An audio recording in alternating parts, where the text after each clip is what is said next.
Welcome back to Saturday Agenda. I'm Kilmeny Duchardt. In the latest installment of the royal family drama, Prince Harry's tell-all memoir titled Spare, expected to hit shelves January 10th, reveals his wild teenage years, sibling rivalry, and the journey it took to finally walk away from his royal duties. Joining us now is our panelist, UK finance expert and consumer champion, Roger Gewolb, and former advisor to Margaret Thatcher and President Donald Trump, John Browne. Appreciate you both being here.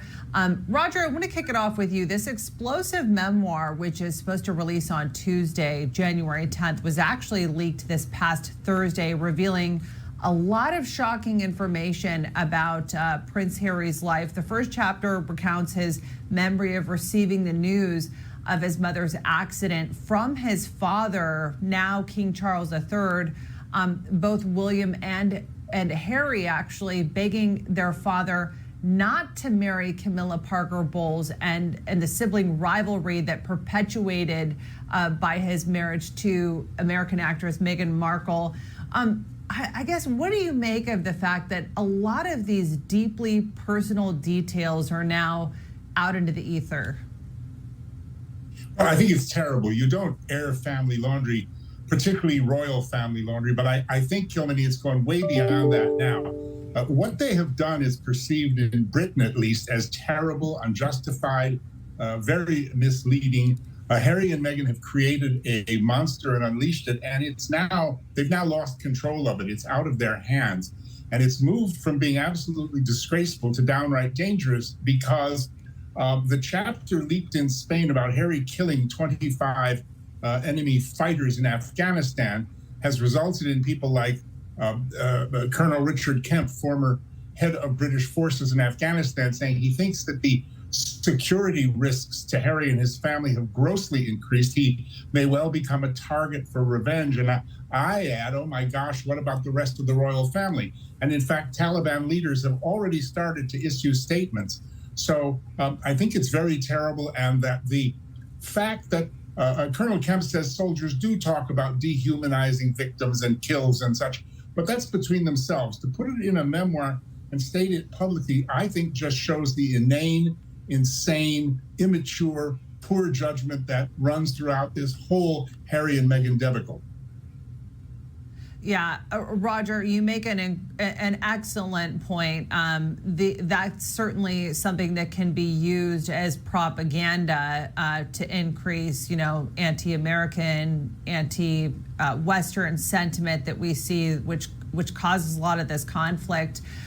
John, I wanted to ask you too, and sort of get your thoughts on this as well. Harry also revealing that his wife Meghan misled viewers in her 2021 Oprah interview by trying to pin a royal tiff, I guess, with Kate Middleton over the flower girl dresses, with Markle telling her that Middleton must have baby brain because of her hormones. I mean, has he essentially thrown his wife under the bus here, and it maybe what was his attempt to sort of set the record straight? Well, first of all, may I say I don't think he'll get away. Sorry. First of all, say that I agree with every word that Roger said. It's a very embarrassing and very damaging thing. I don't think he's thrown his wife under the bus. I think the reverse. I think she's thrown him under the bus. He's so besotted by her that he's really exhibited himself in this whole episode as a spoiled brat and a wimp, complaining that his brother pushed him to the floor and his bedroom was too small. It's unbelievable. And he's shown total disloyalty to the king, his family, his regiment, and his country, and of course his grandmother, Queen Elizabeth the Great. All this in the name of masses more money, and he was rich already. It's a very, very sad for everyone concerned. And it's amazing. I think Roger's right. Once he was loved, and now he's totally reviled in Britain. And I think in many other places of the world, people admired so much Queen Elizabeth the Great. Yeah. I just hope that Harry hasn't made himself Yes, I just hope that Harry hasn't made himself the next Salman Rushdie. That's the most interesting point. quite agree with that. And not only himself, but other members of the royal family will now be targeted by these extreme Islamist people. They target widely and they're ruthless. The security already costs a lot of money. Imagine what it's going to cost for the coronation. It's just increased the cost by far more than he's being paid by these book companies. Yeah, Roger, I wanted to ask you too about on that point with the Netflix documentary series came out about Meghan and Harry that they had put out wanting to tell their side of the story about how they were targeted by the royal family, about how there was trading gossip and information, trading negative news stories. It seemed like a lot of the public perception around Meghan Markle and her being the enemy of all this, at least from the people that I've spoken to and sort of what I've read in the media, has shifted after this. But then now you have this book. I mean, what are your thoughts?